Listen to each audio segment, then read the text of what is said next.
And we are officially recording over in the computation unit as well as it says streaming. Let's wait on the notification. Long as this family. It's hilarious.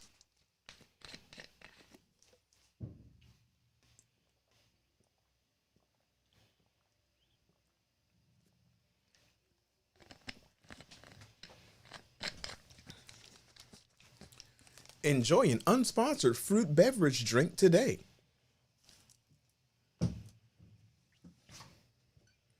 right. We put the premium gas and the NOS in the cars. That way we can drive that much faster to pick up family. To pick up family. Oh my God, man. You really didn't realize he was making a thing. A whole meme thing. All right. And we're recording over here. And we can officially start in a 3, in a 2, and...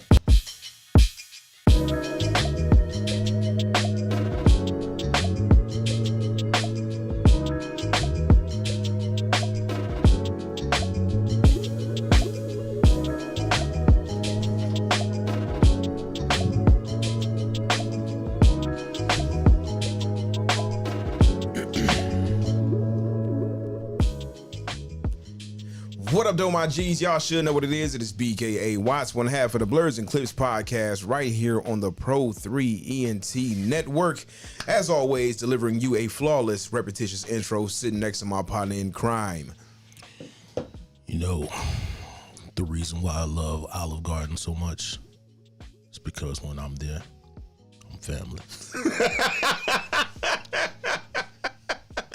Yes. That was a good one. Yeah, it's Bigatron. I'm not even award winning today. Fuck it. Why not? I don't know. Just cause. But you're always award winning. Once award winning, always award winning, nigga. I guess. It's not the same as family. You right, it's not. All right. Anyway. Yeah. As soon as I leave here, I gotta go to Family Dollar. Stupid shit. Anyway. Oh my God. All right, so listen, man, y'all should know what's up, man. It is Blerds and Clips, our TV, movie, video game, and whatever the hell else we feel like talking about podcast, because it's our goddamn show. What we will not be talking about is your mixtape. Don't ask me, don't ask me, don't ask me. We are not talking about your mixtape. Actually, you can ask me. You can ask me about talking about your mixtape. The answer's still no, but I'm just saying you can ask. Actually, you can ask me. I take that back because myself and my partner AM are about to launch a new podcast called That Music Ish, and it will be live very soon. With that being said, we will be doing music and album reviews, so on and so forth, single reviews, blah, blah, blah. What we will not be doing over there, though, is talking about celebrity gossip and drama and shit, because that's fucking weird, and I don't give a shit about none of that. So, yeah. Don't ask for Blerds and Clips to talk about your shit, though, because fuck that. That ain't what this about.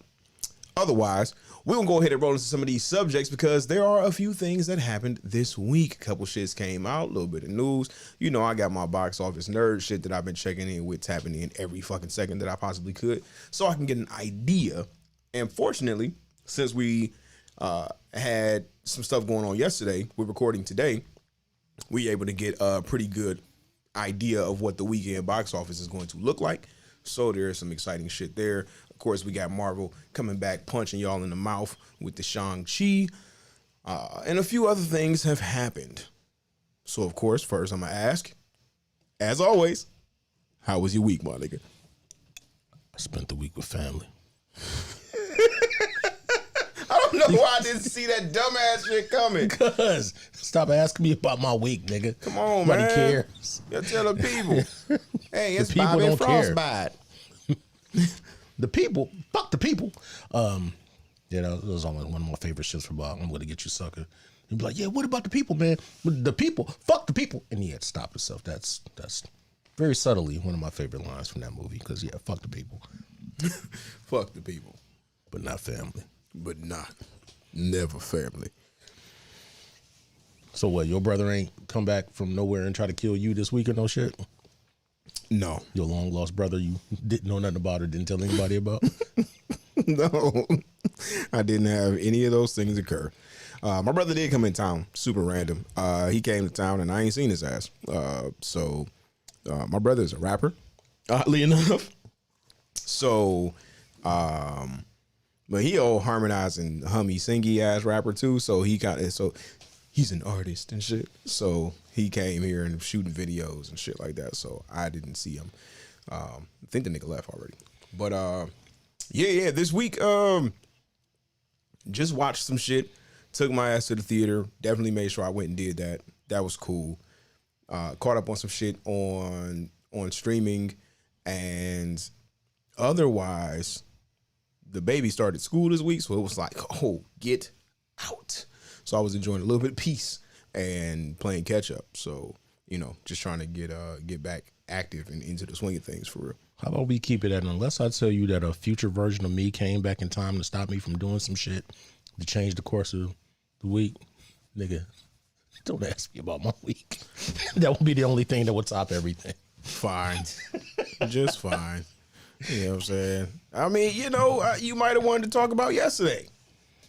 In a way, no, that's what I'm saying. I'm gonna hold off because I want to have shit to show. Okay, you're right. Right. That's what I said. I would mention it, but it's kind of like, yeah, what's the point? Like, I'd rather come with props. And like I said, since we did this so impromptu, well, not really impromptu, but still kind of last minute, not knowing we were limited on time, then yeah, that's what I said. I'm going to come more prepared with shit to actually show for the few motherfuckers that's actually watching on the live stream and not always hearing the audio version. So it's not worth bringing up. Let's do it when it's proper. Understood, my G. Well then I guess then I would say let's roll into some of this streaming activity. We got Vacation Friends, which actually did big numbers this week or over on streaming, which is great. You know what I'm saying? Shout out to Lil Rel. Congratulations to him. And John Cena. Because he didn't start off that great. I feel like most of the wrestlers don't.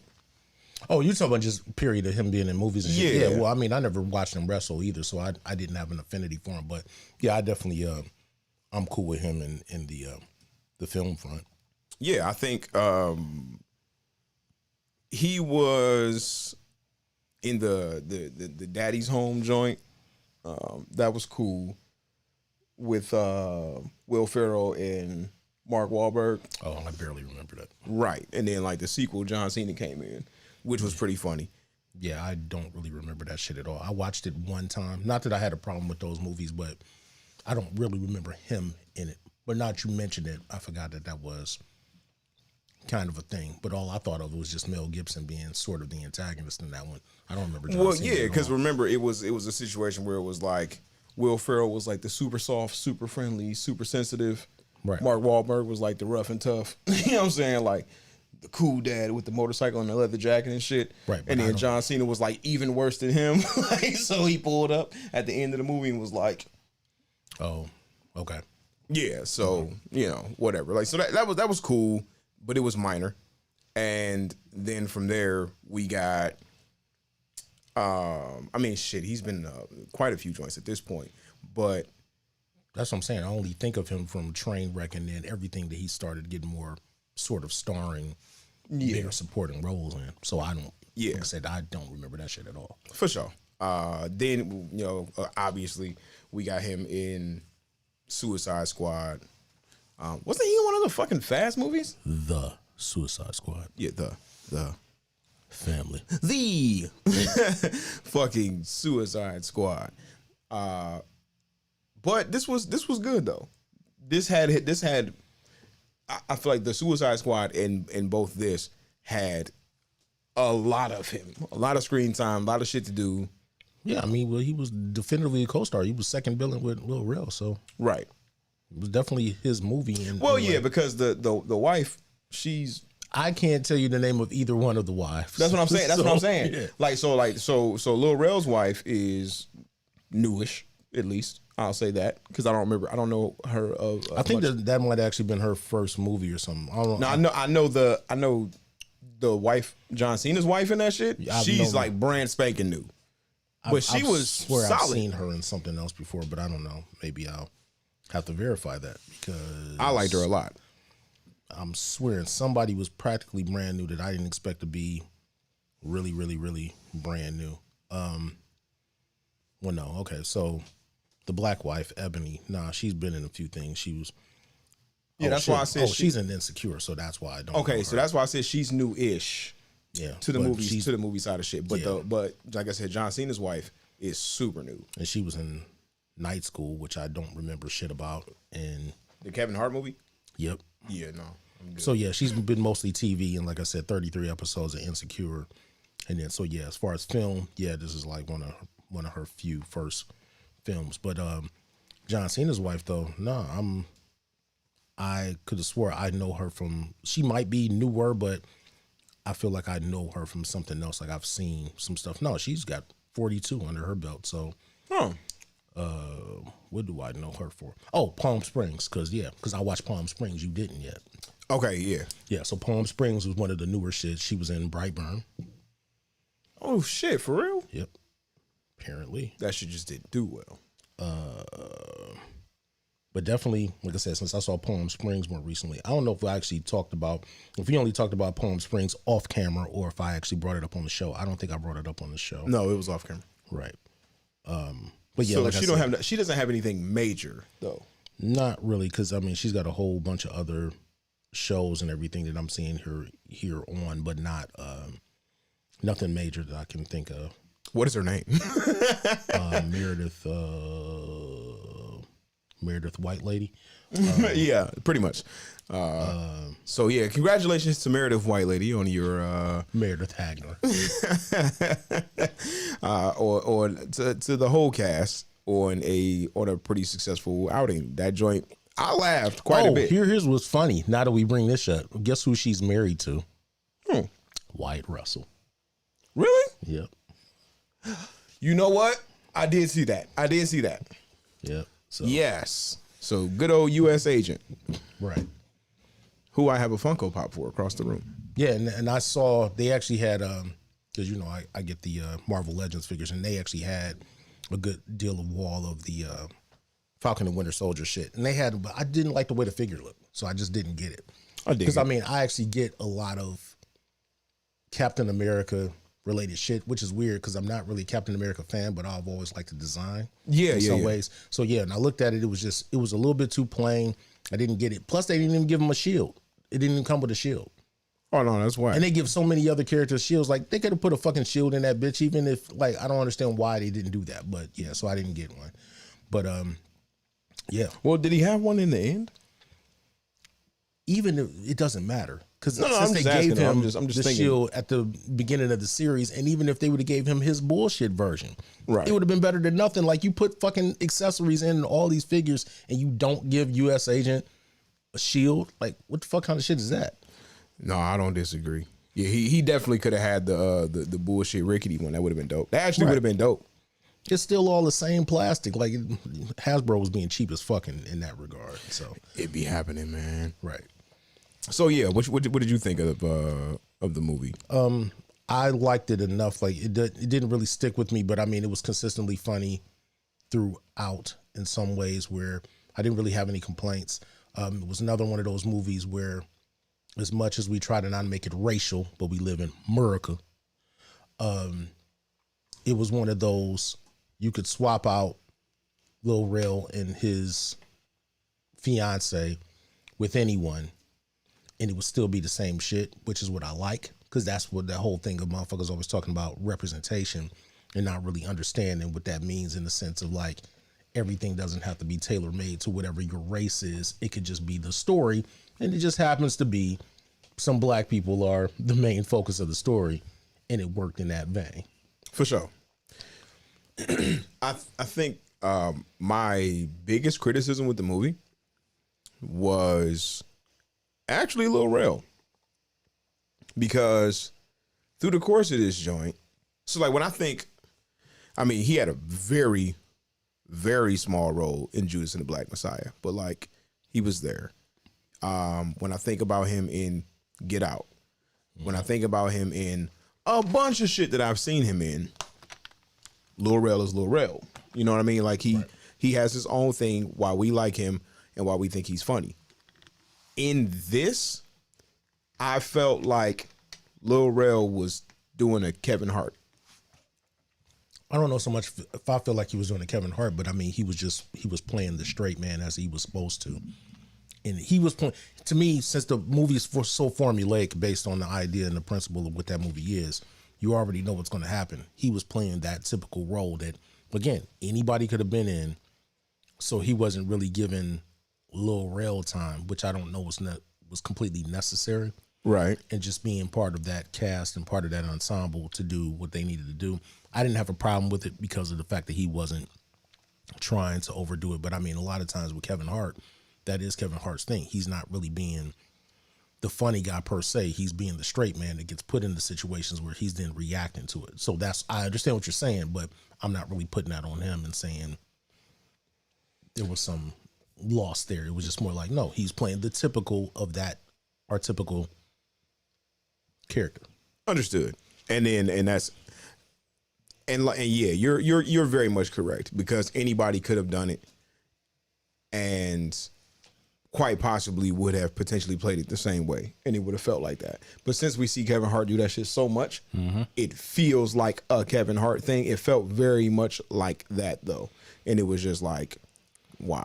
Well, even still, like Kevin Hart is still, if you want to say the black version of so many other comedic actors before him, white and otherwise, that end up falling into that category where they end up playing the straight man that's reactionary to everything. And even when you look at like almost like a perfect example, because I wanted to kind of segue to that, Ed Helms. So when you think about every time Ed Helms plays in some shit, he's playing that type of character. And then even when you look at the Hangover movies, the main characters outside of Zach Galifianakis are not there necessarily to be funny. All these motherfuckers do is react to the fucked up shit around them. For sure. So yeah, that stereotypical and, like I said, archetype of type of character, yeah, that's what Kevin Hart just keeps playing for whatever reason. And it's fine. Make your money, bro. Yeah, for sure. I just ain't gonna laugh at all them stand-up jokes.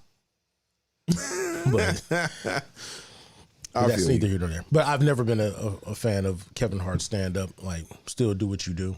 But yeah, I've always been okay with watching him on screen, but I'm not there for the stand-up. But that's just me. I just got kind of tired of both after a while. Yeah, I feel it. But I don't think I've watched as many Kevin Hart movies overall. Like, I think there's tons of stuff from him that's come out that I still have never watched. Like, even the... I didn't watch a couple like serious joints that he's been in the past few years. Well, like, even like the fatherhood shit as a recent, like, I have not watched that. You're right. Yeah, I didn't. I mean, look, I experience fatherhood every day. I don't know that I necessarily need to fucking watch a movie about it to keep it funky with you. So no, not necessarily what I was looking for. Especially raising a baby daughter. But at the same time, you also ain't by yourself like he was too. So yeah, wouldn't know because again didn't go looking.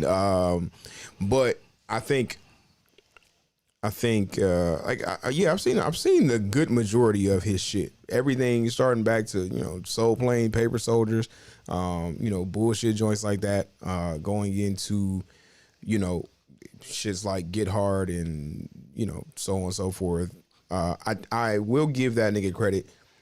My most recent favorite performance turned in from Kevin Hart was definitely him as Danny Glover in Jumanji 2. I still never watched that yet. It was great. Can't lie to you. That shit was great. When he became Kevin Hart and to touch his body and say, "Where's the rest of me?" Nigga. I was like, this is gonna be great. Yeah. I probably need to check that out. Sounds like a good family movie. Absolutely was. And then we apologize ahead of time for all of these dumbass, late ass family jokes. Because I'm sorry for as much as that meme was going around, and it's one of those things that, regardless, I guess it's kind of like Crying Jordan. to a certain degree, the shit doesn't stop being funny. So fuck it. It is what it is. But yeah, apologies. Shit's gonna be hilarious forever, dog. Fuck all the bullshit. Right. Nigga, you low-key can't mention the family without chuckling and thinking about Vin Diesel and them terrible ass movies. So Vacation Friends was definitely solid. I would say check that joint out. Why not? It's right there on your TV for the free to just go and cut on. Right. Why the fuck not? Support Lil Rel one time. That black man out here getting his money and making y'all laugh with the funnies. So that's cool. John Cena held it down. Very funny. Him and that whole dynamic of the relationship was definitely very funny. But this is definitely a movie that niggas have seen before. Yeah, it's every bit of, a typical following the formula of the friend or whatever that you can't stand, that you try to get away from, and then somehow at the end you realize their value and they're really your best friend or whatever by the end of the movie kind of shit. So you've seen it before, but I mean, some of the jokes in between you kind of haven't. So I mean, shit, because it's like, yeah, it definitely takes me to like Hangover with like Zach Galifianakis and how he was just fucking ridiculous in that shit while everybody else was like straight around him. And then same with him and Robert Downey Jr. in fucking Due Date. Right. It's like this would be that if they would have had their relationship counterparts along with them for those movies. Right. But I mean, yeah, it's even though I think Robert Downey probably had a few more moments for him. Oh, for sure.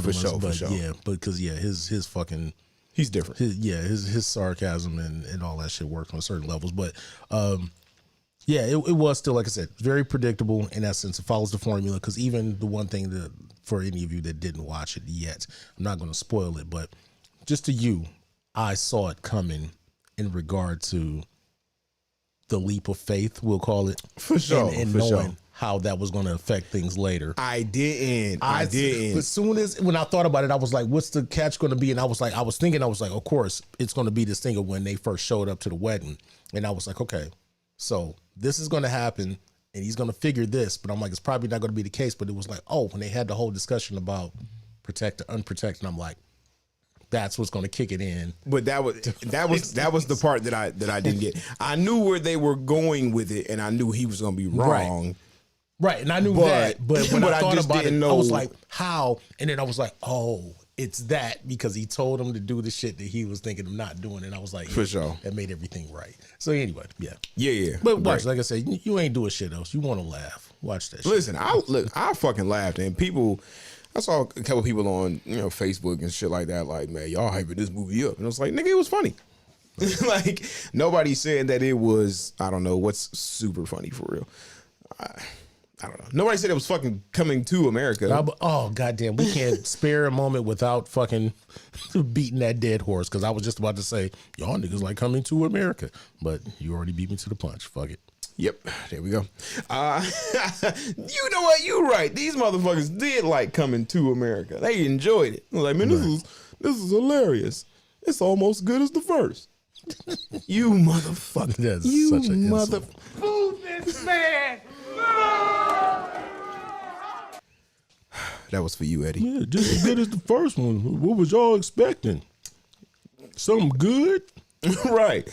Yeah, pretty much. That's how that shit go. So yeah, that was definitely cool. I quite enjoyed that. I also caught 9 Perfect Strangers over on Hulu. That was cool. It actually has a pretty heavy cast. It has Nicole Kidman, who also is producing on that joint, so of course makes sense. Regina Hall is in that thing. Melissa McCarthy is in that joint, and a whole little slew of other recognizable faces in that joint. It's actually it's cool. You got a bunch of people who are going through different things in their lives at different points, and they all come to a retreat of sorts to come and do a 10-day disconnect, retreat, cleanse, and try to get themselves together, get their mental health in check, make some changes for their health and things of the sort. So whatever it is that they come in there for, they basically have a Russian fucking life coach guru there who is literally mapping out every minute of this 10 days for them to basically turn their lives around and have them walking out of her facility as new people. A few of them have chance encounters with each other on the way to the facility, and then they get there. Some of them already fucking hate each other, like just from bumping into each other in the streets or in the store or whatever the case may be. And they all have their own different thoughts, different agendas, different reasons for being there, and some shared and connected things going on that they may or may not know about. They did not release the whole season. It is a series, so it came out with the first 3 episodes. The 4th episode came out a few days ago. I am up to date on it as of right now, from one fucking sitting, so that was cool. I actually enjoy it. The cast is solid. The dialogue is strong for me, and just kind of looking to figure out what is to come has been interesting in this first couple episodes. I wouldn't say it's fucking amazing or nothing that's gonna blow you away, but it was enjoyable so far, spending this time with these characters and seeing these people in some different type of roles than what we've seen them in before. Word. So since you're already gonna go on this tangent about shit that you've seen that I have not seen, and just overall of just throwing stuff out there, I figure we'll go ahead and keep it circling back to all of this Hulu shit, because again, that's something Hulu. So Vacation Friends, 9 Perfect Strangers, you said. Mm-hmm. Then also, because I have a couple of things that needed to get off. So when I mentioned Palm Springs is also on Hulu. There's a movie with Andy Samberg and another lady that I can't think of her name right now, but I know her from something. But and it also has J.K. Simmons.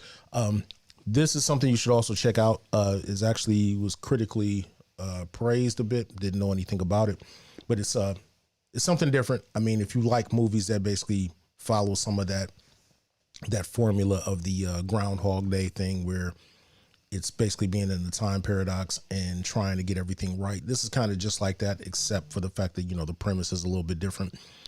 Andy Samberg shows up to a wedding with his girlfriend that he obviously should not be with. And in the midst of this, let's say by the end of the night, he ends up going into this cave, to which once he goes into the cave, it makes him restart the day all over again, and so on and so forth. And of course, he's trying to figure out how to get out of the loop of this time issue, but it has something to do with the cave, and keep trying to repeat the same day over and over again.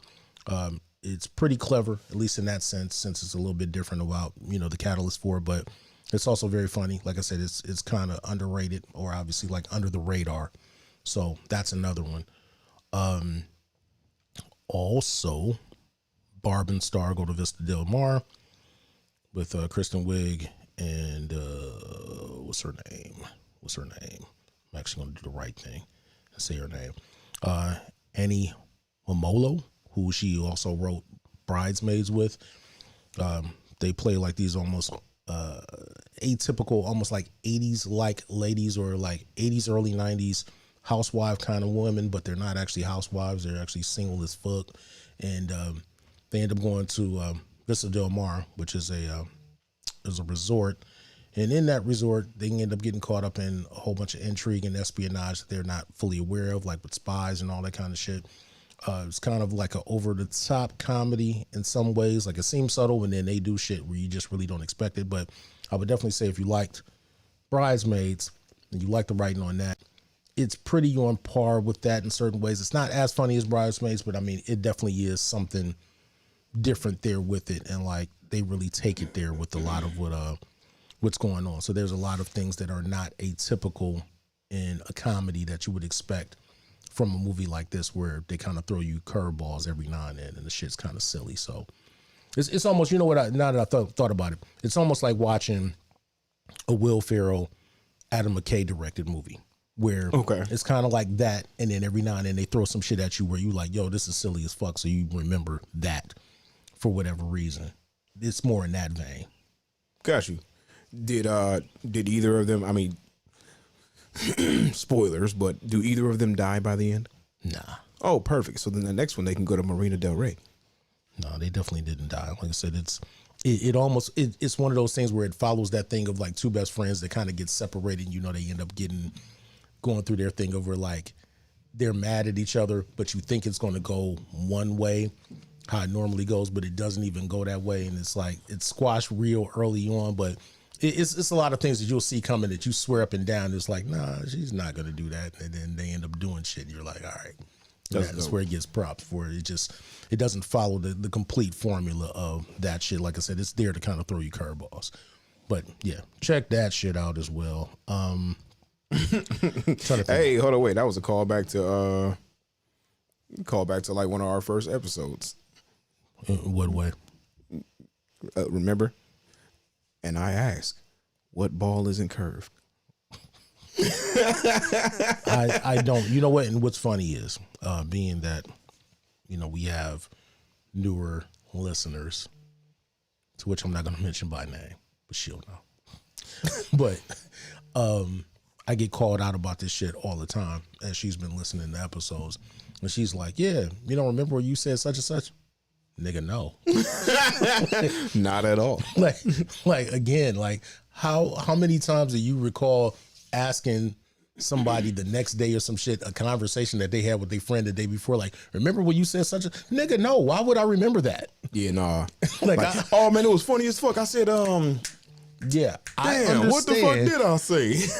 Right, and that's what I'm saying. It's funny because there are the shit that comes up every now and then, but it's like, again, for the people that are listening, you really have to understand these are just conversations that we would have that we chose to hold off on, right, to have for you motherfuckers for your entertainment. Pretty much. Expecting me to remember the shit that I said a week before or even a day before, I don't remember. This is regular conversation shit. Facts that you're being privy to. So this isn't scripted. None of this shit. We just kind of get an idea of what we're going to talk about, and sometimes we freestyle the whole fucking thing, and you wouldn't even know.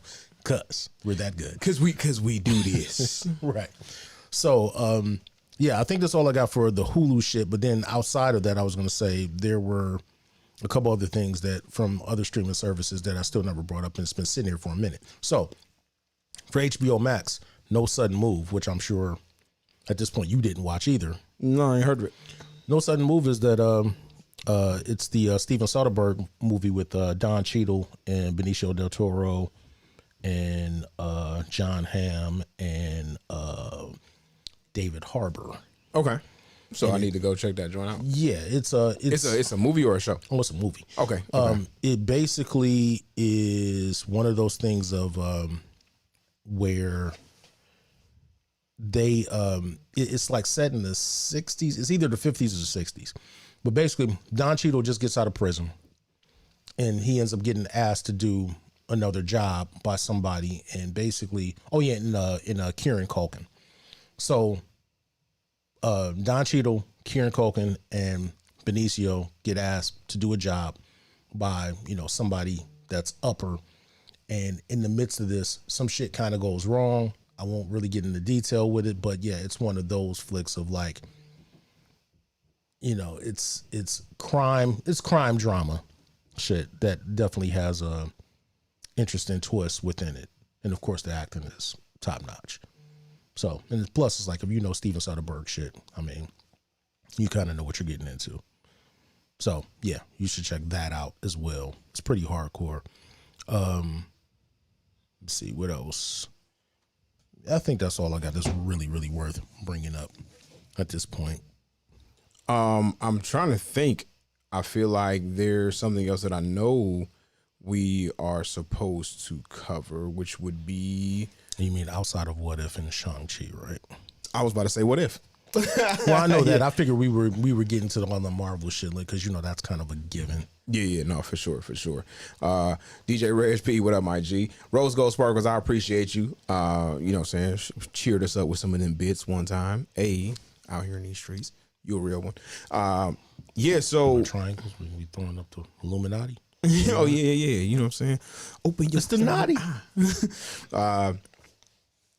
Yeah, What If? Did you... I'm sure you watched it.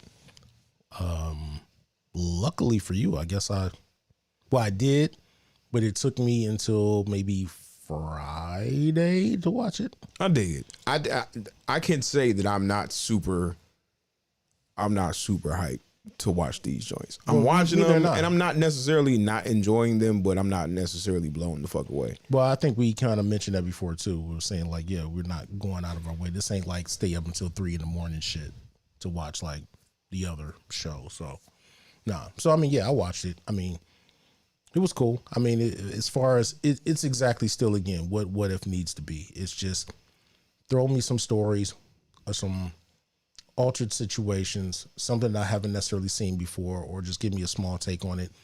You do that in a half hour. That's really all I can ask for. I'm not asking for anything groundbreaking because, again, it's fucking what if. It's not, concrete or anything. It's not supposed to really be changing anything. But it is. Yeah, so they say. But I think they're doing some extra on their own shit of the fact of even trying to always make something so concrete and being like, well, yeah, this is going to shape the future of blah, blah, blah. Like, nigga, knock it off. Just fucking do what you doing. Right. Stop overthinking the shit. But yeah. But I mean, yeah, like I said, it's, Doctor Strange gets caught up in another situation. More time loop shit. Time loop. Welcome back in time. Anyway. Oh, we got to talk about that too. Oh, yeah. I forgot about that. Yeah. Well, I guess it's two things, so we didn't bring up either one of those. For sure. In relation to that. But, yeah, the fact that Doctor Strange, in this version, Christine was played by Rachel McAdams from the movie. Is given a much larger role than she had in the actual movie. That's funny because I was thinking that because even when I was watching it, I was like, did they actually get her to the voice and shit? And I looked and I was like, damn, she actually did. No. They got the whole Doctor Strange, like everybody from the movie voiced their characters. Right. Well, but I was more shocked about her in Tilda Swinton because I was just thinking, yeah, they wouldn't do this shit. And I'm like, they ain't really had nothing to do, even though Tilda Swinton did come back for Endgame. But true. Right. So that's what I'm saying. So I could kind of see her, but I'm like, Rachel McAdams had nothing to do this entire time in fucking 5 years, basically. So it's like she almost had as much to do in this episode as she had in the movie. Yeah, and that's crazy because the movie was 2 hours and this shit was fucking 30 minutes. So I mean, in this version, instead of it just being him in the car when he has his accident, it's the both of them in the car, and she dies, so he doesn't lose his hands. He's basically looking for mystic powers to try to undo what was done, and it's basically about the downside of trying to fuck with time and manipulate things that were inevitable, and things turn dark. That's all I'll say. Yeah, I kind of wonder if this, because they haven't said what exactly is supposed to be, moving over or translating from whatever the what if shit is into the live action joints. I feel like this could be one of the things, though. It could be, but I mean, again, when I'm still saying just not knowing where it's going completely, I'm still asking like, when is enough? That's my first thought, is just saying, is it necessary, or I don't know. So it just really, I don't know where they're going with this. Like I said, you can keep connecting all these things. I'm okay with just the movies and some of the shows being connected, but I don't understand why bringing what if in there. And that was the whole point of what if from the comics. It was completely separate from everything else. It didn't need to be tied in. So it's like, sometimes I feel like maybe they're taking all of this different timeline shit and different realities too far, where you just want to keep incorporating everything. Like, we know it's a possibility, so just roll with that. Stop trying to tie in everything. That's all I'm saying. Right. I mean, yeah, I'm not super, I'm not, heavily pressed to, pinpoint what's going to be, what translates over. But I'm just thinking which of these things makes sense to translate over, that they can or would want to expand on going forward. But that would probably be the most likely thing so far. What we've seen, yeah. Because, like, strictly because of Chadwick dying, because otherwise I feel like T'Challa Star-Lord could have been a thing. Yeah, but you're saying if they had really brought that into the MCU? Yeah, it would have been lightweight Raw. Yeah, but I mean, but for what purpose? I mean, you know, Crispy Bacon, aka Chris Pratt, Right. Crisp Rat, still alive and kicking. So what would be the point in that? That's what I'm just not understanding. Like, No, just on some multiverse shit. I guess, but Because then, that's the whole thing. I mean, honestly, any part of this shit that translates back into the live action shit is multiverse, alternate variant version type shit. yeah, but I mean, So that's what I mean. From the perspective of more variant, more multiverse shit. yeah, but if you only get 2 hours or so per movie, and let's say a couple of movies per year, what would be the point of even going down that path for whatever reason when you got other Black Panther shit you could have been telling, assuming if he was alive? There's so much other energy that can be focused on that rather than being like, all right, you know, I get it, but I'm saying just keep that to animated. I don't know why that would come over to the MCU for any real reason that would really have done anything or really have meant anything if that happened. That's what I'm not understanding. I feel it. I don't know. This episode was, I mean, it was fine. I think I liked it better than the murder mystery episode. Well, only because the murder mystery episode didn't fully fucking make sense in the way that they unveiled it. Yeah. Yeah, had they just done, you know, more establishing for it, that would have been a pretty consistent, solid ass episode. But the fact that they just didn't do the groundwork that they should have, that's where it failed. Yeah. Yeah. I would have probably liked that one probably the best if they would have really, you know, put the time in. But True. I guess they would just feel like if they would have did a little bit more work, it would have been a little bit too telegraphed or something. So I don't know. Yeah, so I think 4 episodes in right now, I would say T'Challa Star-Lord would be number 1 for me. This Doctor Strange episode would probably be 2 for me. Then I would go with the Captain Carter, and then last the murder mystery episode. I'm not arguing any of that only because I think what if it's still just relative to me. To me, it's all on par enough where I'm not even really picking favorites. Like I kind of do have it, but you know what I'm saying? Like as long as it's consistently interesting in some way, that's all I'm really asking for, especially for something I did not ask for, if that makes sense. Yeah. I feel that too. So before we get into Shang-Chi, that boy, that Shang-Chi. that Shang-Chi. Before we go there, which I know we gotta spend a little bit of time on, some of our favorite shits, which I gotta thank Vig for putting me on to. Southside season 2 is wrapped and on the way. We will have that joint very shortly. And Sherman Showcase, the official season 2, will be filming in January. Oh, ain't even starting until January. Jesus Christ. There's so much shit happening between now and then. Hey, listen, they have it on the schedule. I'm at least excited for that because we didn't have that before. I feel it. This is true, but I mean, at least what I'm also happy about the whole Southside thing is the fact that since it's supposed to be going to HBO Max, that just eliminates all of the, I don't have to wait through the whole Comedy Central shit. For sure. Yeah, for it to run and then eventually make its way to the services. Yeah, right, because you figure just like by the time I hipped you to it, and even when I saw it, that show had already aired like damn near 2 years previous. Yeah, which is crazy as fuck to even think about. But that is really dope that we are getting that shit. And Sherman Showcase won a fucking Emmy for costume design. Wow. So they costume design for Sherman Showcase got them a fucking Emmy, which is crazy. Yeah, of all things. Like I really didn't see that coming.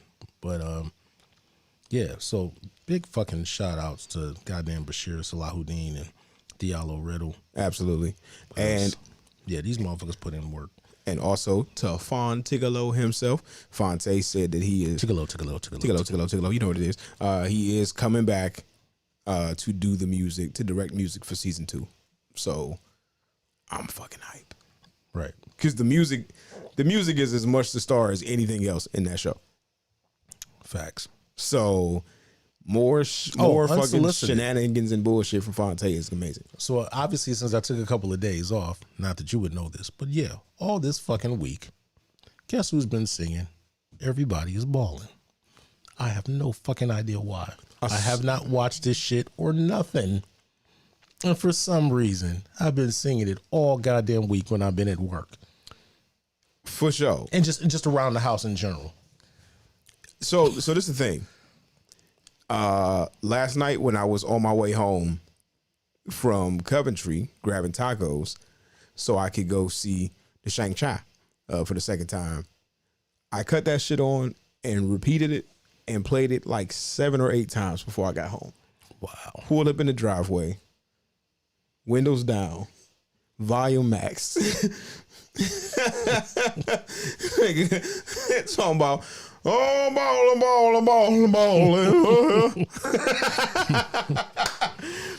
Everybody balling From shiny sea to shiny sea.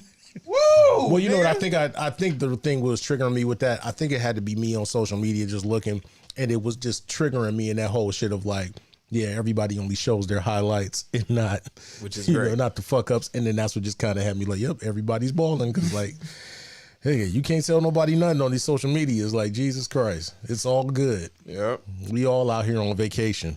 Right, exactly. Posting on the social media.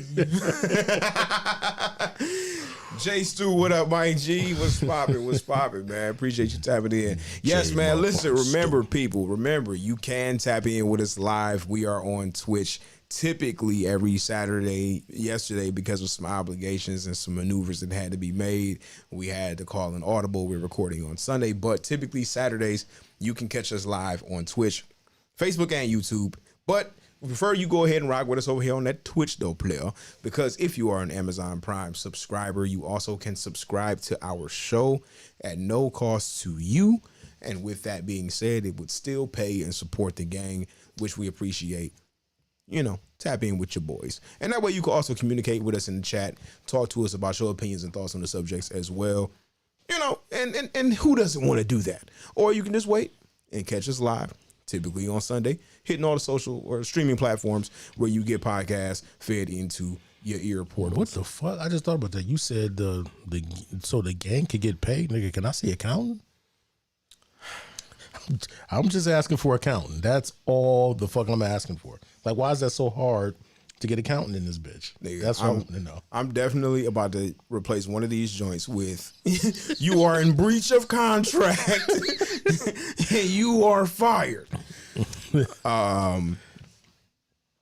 Yeah, I mean, that would be nice. You know what I'm saying? I genuinely have not looked at it to see if we have made anything to even cash that bitch out. Well, yeah, because nigga, I haven't checked my OnlyFans in like 6 months, and I went on there and checked that shit the other day because of the whole, you know, them changing the policy up or whatever, and then reneging and saying never mind, stay. Right. So I went on there and I looked at my statement and was like, oh shit, I got a couple $100 sitting in this bitch because niggas are still subscribed, and I don't even post on that hoe no more. Wow. So I'm just like, oh you guys are drawn titties. You guys are great. I feel like I need to send everybody a message like, thanks, guy. You know what I'm saying? Hey, you should. I mean, you know, you got that people connection. Hey, man, somehow, some way. But, my bad. And what up, Jerry? Since I haven't been looking on the Facebook shit, and I don't know what movie we were talking about, Burner, if you had questions or if you were still watching on the Facebooks. But oh no, yeah. I was not looking at the Facebooks. You know what? But you know, I was watching the Twitch. That's the thing, and that's why I was like, I'm sitting over here watching Twitch, and I thought you might have been watching Facebook, but I forgot you're actually doing the opposite. So that's why I said I didn't bring my laptop because I'm usually checking the Facebook, but it's fine. But yeah, Jerry's been in there. There's somebody watching us on YouTube too. Damn, that's great. What are the odds? Yeah, but that's what I was trying to remind myself to start doing. We need to start doing fucking recaps of at least whatever we watched or talked about, because then that way it just make it easier to be like, yeah, nigga, check out blah, blah, blah, and whoop-de-whoop and all that shit. So I'm going to start marking. Well, yeah, I mean, as we get ready to go into our final subject here for the afternoon, we covered a few streaming service picks, starting with Vacation Friends. Oh, you want to do it now? Yeah, fuck it, why not? With Lil Rel, which did great for him, great numbers, and John Cena. Was a pretty funny joint, so you guys should check that out. That was on the Hulus. As far as what's on the Hulus, and check out that. Check out Barb and Star. Go to Vista Del Mar with Kristen Wiig, and just more comedy shit overall. And then also still comedy tip, Hulu Palm Springs with Andy Samberg, and then you also said 9 Perfect Strangers. Yes, 9 Perfect Strangers. Yeah, all this shit is Hulu, so I guess go over to Hulu was cooking this week. They wasn't playing no games. Right. And then outside of that, HBO Max, you can also check out No Sudden Move, which has been there for the last couple of months or so. Crime drama, that kind of shit. And then outside of, What If, where we normally talk about Marvel shit, almost every week. So it's that. Precisely. So those are the things we have covered thus far as we roll into our final subject for this episode, that Shang-Chi. Shang-Chi. That Shang-Chi is he a G. He a Right. G. I know why they call him Shang-Chi. He's Shangin' and he G'ing. Yeah, that Shang-Chi. But that boy was woo. Ooh, that dude boy was doing some chop sake, I swear. Hey, listen, I can definitely say that particularly the fight on the side of the building, I ain't no spoilers on the Shang-Chi, but the fight on the side of the building, hand-to-hand combat, and then the subsequent fight, the short fight indoors with with his trainer from when he was younger, was very close to Raid level hand-to-hand. To who level? To Raid. Oh, Raid. Oh. I guess. But really just that though.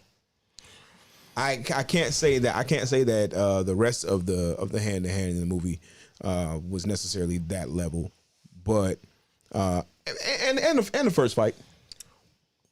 Which first fight? The bus fight. Okay. Yeah. Because you got to be specific. Because I'm like, you could be talking about the parents. Oh no. Or I wouldn't really compare none of the Crouching Tiger style shit. Well, okay, I feel you, but yeah, that's what I'm saying. You like the outside of the building scaffolding shit. I didn't. Like I said, it was fine. I didn't give a shit about that. I was more about the bus fight and some of the other stuff that followed after. I mean, yeah, him fighting with his original trainer, but that was still inside and not on the scaffolding shit. Like I said, scaffolding things is kind of like, it's cool, but I don't know. Like, it just wasn't my thing per se. But everything else that was more straightforward, hand to hand, and done not in such dark. I don't know if it was maybe the theater I was in was a little bit darker. Hey, no bullshit, bro. Like, it's a thing. Not at all to cut you off, but it's a thing where the theaters are try to save on bulb life, so they run them at like 60% instead of maxed out. Because Did not know that. Yeah, so we went to go see. I can't remember what we went to go see at this point, but when we were in there, it was so fucking dark that 3 or 4 people got up and complained, and they ran it back. And all of a sudden, it was bright as fuck and clear as day. Oh. And Gotcha. I almost wanted to go and do that when we went to go see Shang-Chi.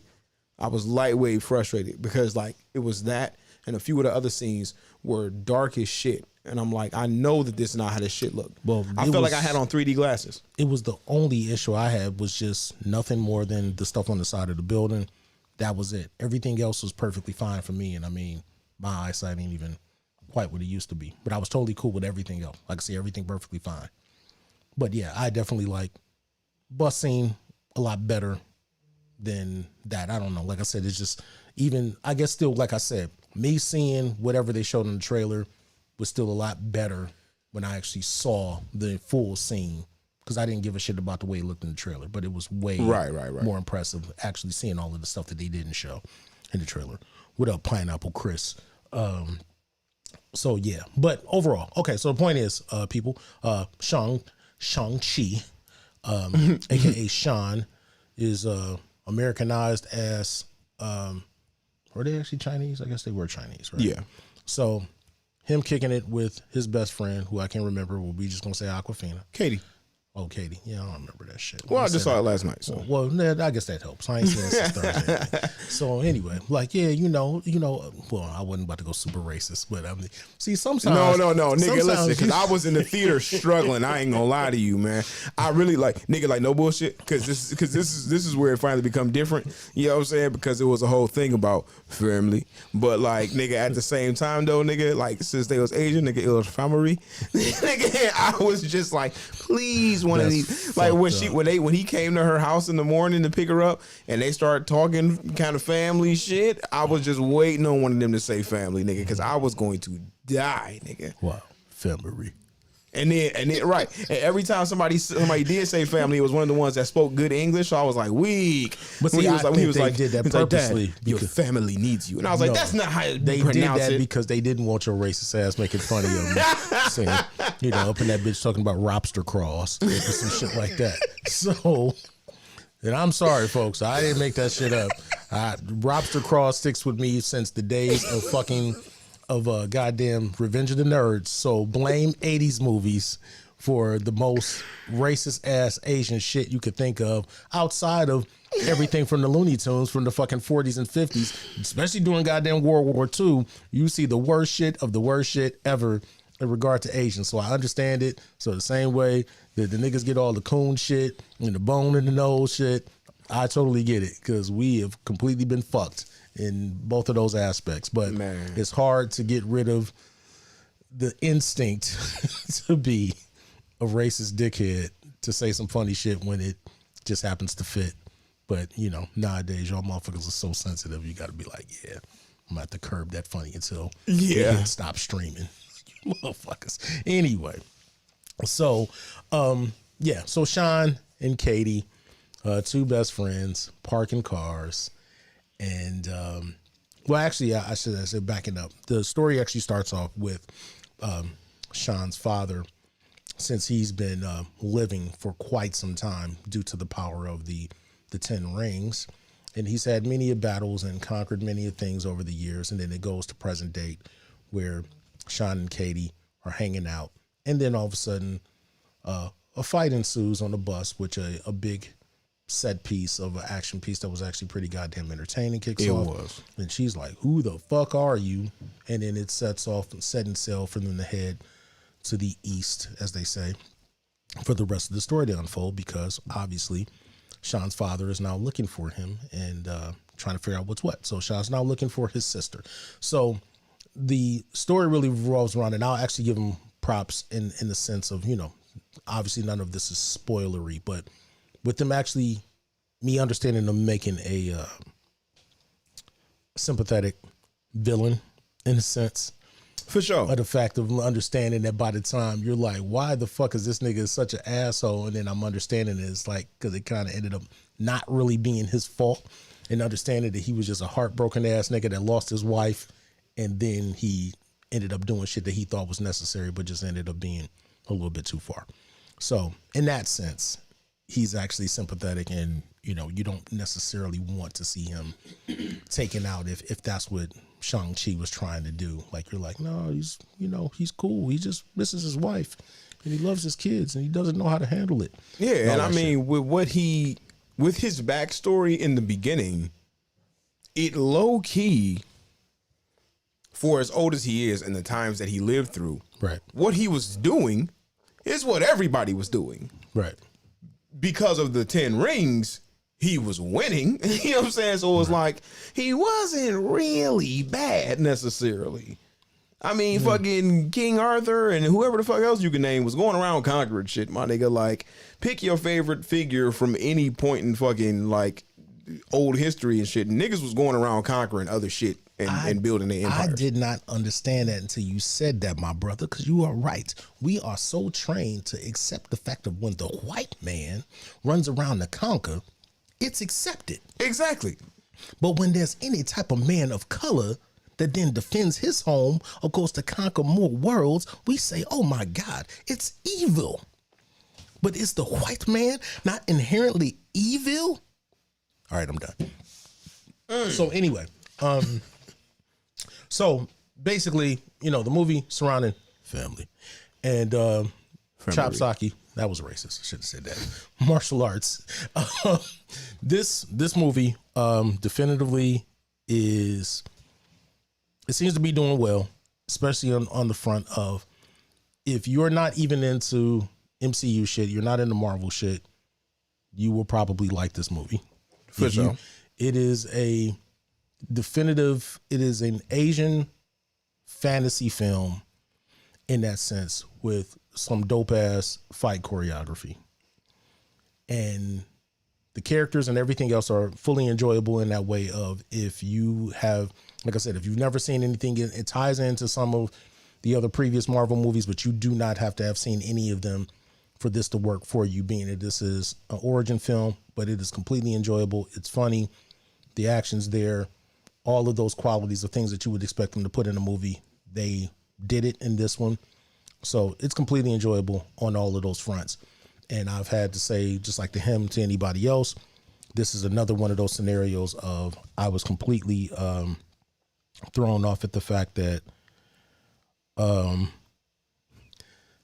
that I went into this not expecting much. I didn't like any of the trailers from the beginning, but going in to see this with low expectations, I really came out of this shit liking it. And yes, I do suggest that you go see the movie. So absolutely. And listen, I went into the shit not liking any of the trailers and also not really expecting much from the shit. So with that being said, for me to walk into this joint, I saw a few reviews going into it ahead of time. At the moment, it currently is still holding a solid ass 99 fucking % on Rotten Tomatoes with verified reviews from people who had to prove that they saw the shit, which is fucking crazy. With over 1,000 reviews at the moment, which is crazy at 99%, and I think 96% audience. So both sides of it, the numbers are high, which is great. I didn't think that this shit was gonna be great, but everybody said that it was gonna be crazy. We had a little bit of discussion about it. I did see. So we know Campy has said I liked it more than Endgame. I do not. I'll say this. I see what he was saying. I see what he was saying from that perspective of knowing that the first 2 hours of Endgame, after you saw it the first time, and you fucking had your fucking everything is amazing goggles on because it's Endgame and you excited and you hyped for it. The first 2 hours of Endgame drags like fuck, and I didn't. And like at this point, even the first time I saw it, I didn't give a fuck about some of those moments. Thor with his crying to his mom, and fucking and Tony in the elevator with his dad, and Cap in Peggy's office. I didn't give a fuck about all that shit. I genuinely didn't. And now when I go back and watch it, I will definitely skip the fuck out that first 2 hours to get to the final battle, which nothing beats. Nothing beats the final hour of Endgame. But that first 2 hours, that's 2/3 of the fucking movie that a nigga really didn't give a fuck about, or doesn't give a fuck about at this point, should I say. So in totality, yeah, I can say I overall enjoy this more than Endgame, but I can't say that anything beats that final hour of Endgame. That's just untouchable. Gotcha. So I can see what he's saying is what I'm getting at. I got you. And I would also say that this is high again, I gotta go back through the list. I gotta put down the whole list and look at the rankings. But this is very, very high for me on the Origins list. Right. Like I said, it is. Like I said, as far as Origins, and I mean, there's not like I said, there are some, but yes, as far as the Origins go, yeah, it's definitely high on the Origins list. Yes. I feel like the only ones that people could compare, I would say, would probably be Iron Man and Guardians for people who really like Guardians. Right. Because, I mean, it ain't Captain Marvel. It ain't Ant-Man. It ain't... It ain't Thor. It ain't Captain America. Even Thor, in a way, wasn't really an origin story. Why you say that? Because he was already Thor. Yeah, you're right. So, yeah, it's really only like, Cap and... Well, I guess in the sense of just first movie with the character. Well, I feel you, but I mean, even still... Because depending on... Well, no, even still, I would say Shang-Chi wasn't fully Shang-Chi until the end. So that's why I would still say origin. But Thor didn't change. Right. So that's why I just said, I don't really count it with that. I get what you're saying, but if I'm just thinking really origins. Yeah, I just mean, when I'm saying origins in this sense, granted, everybody does kind of have an origin. But I mean, like, shit, but Spider-Man wasn't even an origin because he was already fucking Spider-Man. Right. I'm just saying, our first movie with each character, should I say. So. Right. Well, I guess I'm semantics in the sense that I'm just really separating because there are, quite a few that we watched that even if they went and did a fast forward or went back, the point is that they weren't who they ended up becoming at the beginning of the movie. Like they were just whatever they were regular before shit happened. Right. Or before they got together kind of thing. Well, yeah, I definitely would say that Shang-Chi is a joint that should be seen ASAP. Granted, now they also shortened the theatrical window on this one to 45 days. So it will be hitting streaming at home much sooner than everything else, which typically has that 90-day theatrical window and then has some pause before going into streaming. But after 45 days, this will go streaming if you are still not comfortable with rolling into the theaters, because they have released the capacity limitations on theaters. Granted, even with that, there are still not a whole lot of people. I've been to the theater quite a few times. And that's what I had a conversation with somebody about. And it's like, I can't speak for everybody or every place, but I don't know what y'all be thinking. But every time I've been to the movies in the last 3 or 4 times that I've been, I guess in 2021, there's been... Shit, you saying a quarter? Nigga, Not I'm even. swearing it has only been like maximum 20-ish people. Yeah. Every time I've been in the theater. And when I went to go see A Quiet Place, it was only me and that other lady and guy together. It was either father and daughter or they were on a date, one of the two. But I mean, like, it was only the 3 of us in there.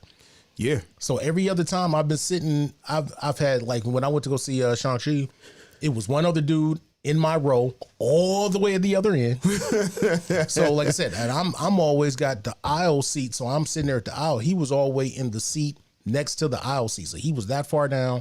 There was probably some people in the row behind me, in the row behind that.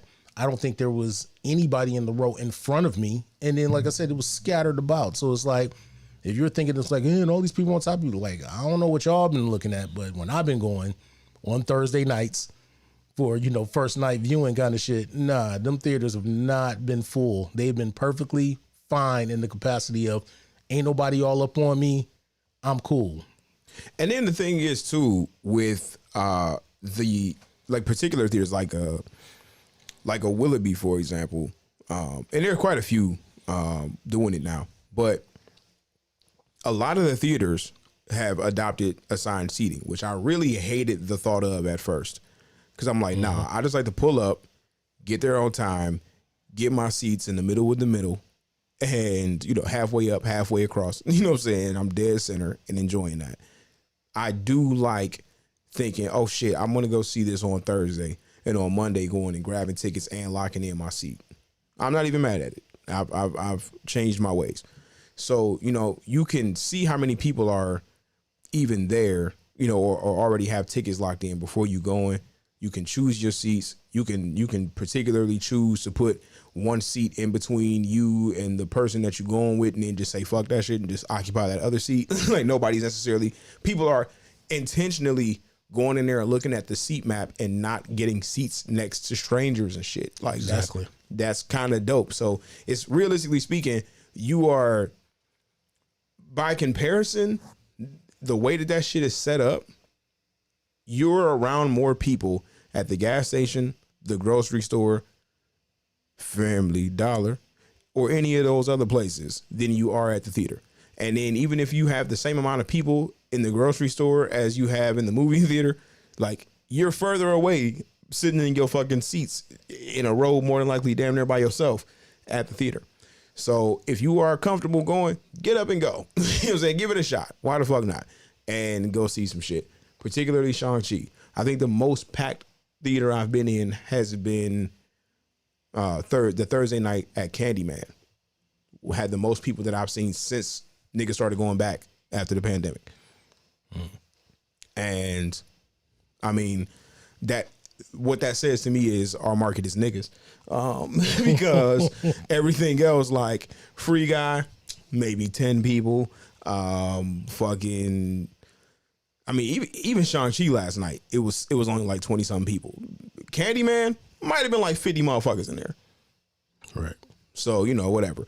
But as of right now, that joint has smashed the Labor Day box office record, which was previously held by the 2018 Halloween at 30 million. It looks like the projection is 71 million, which would make this the second highest post-pandemic opening weekend behind Black Widow. And if it does this on the same track, it'll do like 84 by the end of tomorrow for the long holiday. I know why. Chinese Black Panther. You're right. Think, Mark. Think. Chinese Black Panther. I'm so sorry that's my name. And you get to just get that like just get to get that off any. You don't even have to. You don't even have to admit it. I mean, nigga, oh no, it's fine because all I do is when I edit the show, I just cut it out and it never happened. But again, like only if you are admitting to it, does it even come off that way. You don't even have to admit to the shit, and it doesn't even have to be a thing because it's already a quote from a show. So it could be just like anything. It would be like if I said "settle down, Beavis." Nobody's going to assume your name is Beavis until you be like, man, why you using my name? See, you gave it away. I feel you. You're right. That's my fault. All right, man. Is there anything else we got to cover before we wrap this joint up? Family. Family always. Just so y'all know. Listen, man, if y'all got questions, concerns, comments, show topics, you want to send those joints to us, go ahead and do so at blerdsandclips@gmail.com. We appreciate y'all tapping in, tuning in. As always, you can catch us live on Saturdays. We are on Twitch. We are on YouTube. We are on Facebook Live. Make sure y'all follow the gang. I just happen to be BKA Watts on the streaming platforms and my partner, Vigatron 999. Family. As always. Family. Y'all already know what it is, man. We'll catch y'all on the next joint. If you're not tapping in with us live, then you will hear us when we hit the streaming platforms, which we do typically on Sundays. This week's episode will be out on Monday. Catch y'all on the next one. Love, peace, and goddamn chicken grease. Living our life 1/4 mile at a time. For family.